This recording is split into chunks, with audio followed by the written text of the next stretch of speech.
নমস্কার, স্বাগত জানাই মনের আলো চ্যানেলে। আজ আলোচনা করব এক বিশেষ অক্ষর, যার মধ্যে লুকিয়ে আছে অসাধারণ ব্যক্তিত্ব আর ভাগ্যের ইঙ্গিত। আজকের আলোচনা তাদের জন্য যাদের নাম শুরু হয়েছে ইংরেজির বর্ণমালা আর অক্ষরটি দিয়ে।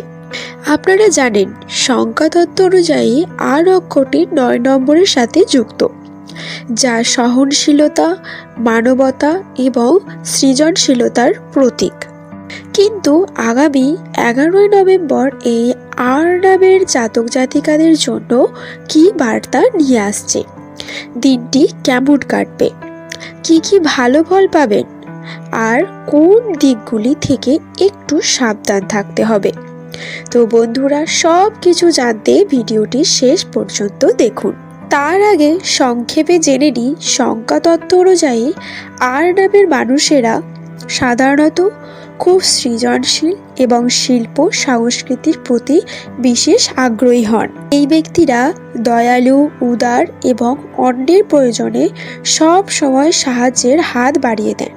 এটি আপনাদের ব্যক্তিত্বের সবচেয়ে আকর্ষণীয় দিক।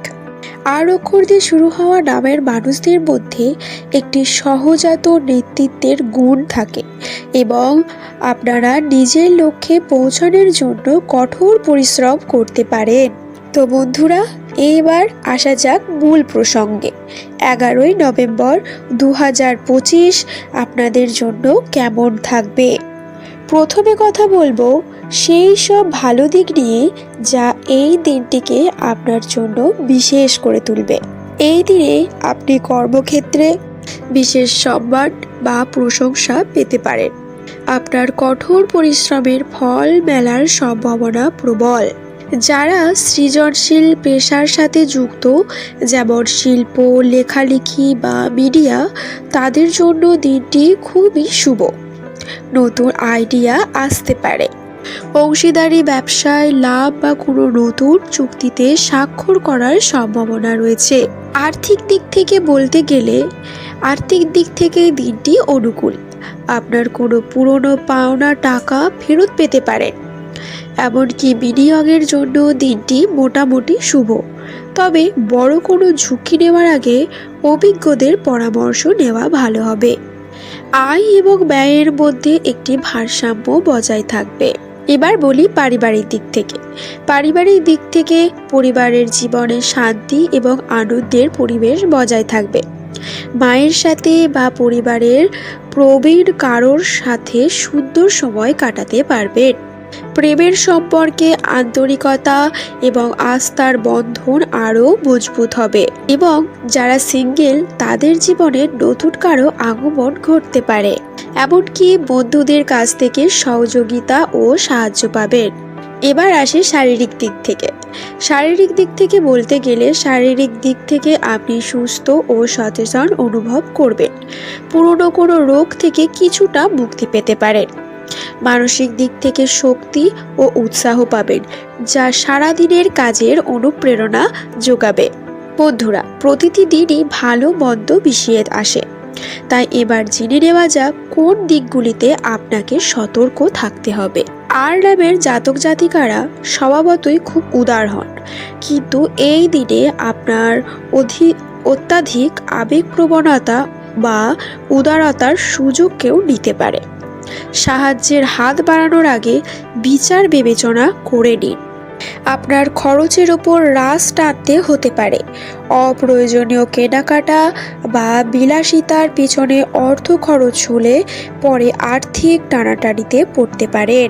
বাইরের কোনো মানুষের কথায় বা সামান্য ভুল বোঝাবুঝিতে পারিবারিক বা ব্যক্তিগত বিবাদে জড়িয়ে পড়া উচিত হবে না। শান্ত ও ধীরস্থির থাকুন। অতিরিক্ত রাগ কাজ নষ্ট করে দিতে পারে।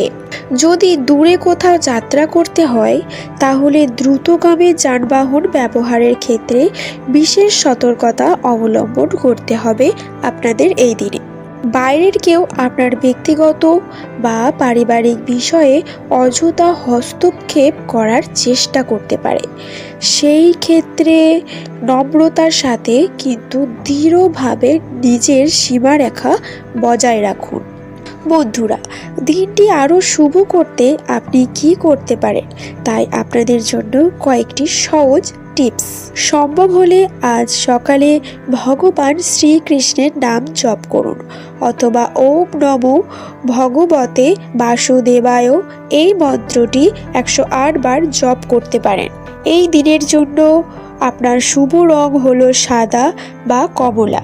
এই রঙের পোশাক বা রুমাল ব্যবহার করুন এবং গরিব মানুষদের কিছু দান করতে পারেন। এটি আপনার শুভ ফলকে আরও বাড়িয়ে তুলবে। তাহলে বন্ধুরা, 11ই নভেম্বর আর নামের জাতক জাতিকাদের জন্য একটি মিশ্র কিন্তু শক্তিশালী দিন। আপনার বুদ্ধিমত্তা, নেতৃত্ব এবং উদারতা এই দিনের শুভ ফলকে দ্বিগুণ করবে। শুধু আবেগকে নিয়ন্ত্রণ করুন এবং খরচে হ্রাস টানুন। মনে রাখবেন, ভাগ্য আপনার হাতেই, শুধু সঠিক সময়ে সঠিক সিদ্ধান্ত নেওয়া প্রয়োজন। আজকের আলোচনা কেমন লাগলো তা অবশ্যই নিচে কমেন্ট করে জানান। ভিডিওটি ভালো লাগলে একটি লাইক দিন এবং অবশ্যই চ্যানেলটি সাবস্ক্রাইব করে দিন। দেখা হচ্ছে পরের ভিডিওতে। ততক্ষণ ভালো থাকুন, সুস্থ থাকুন। নমস্কার।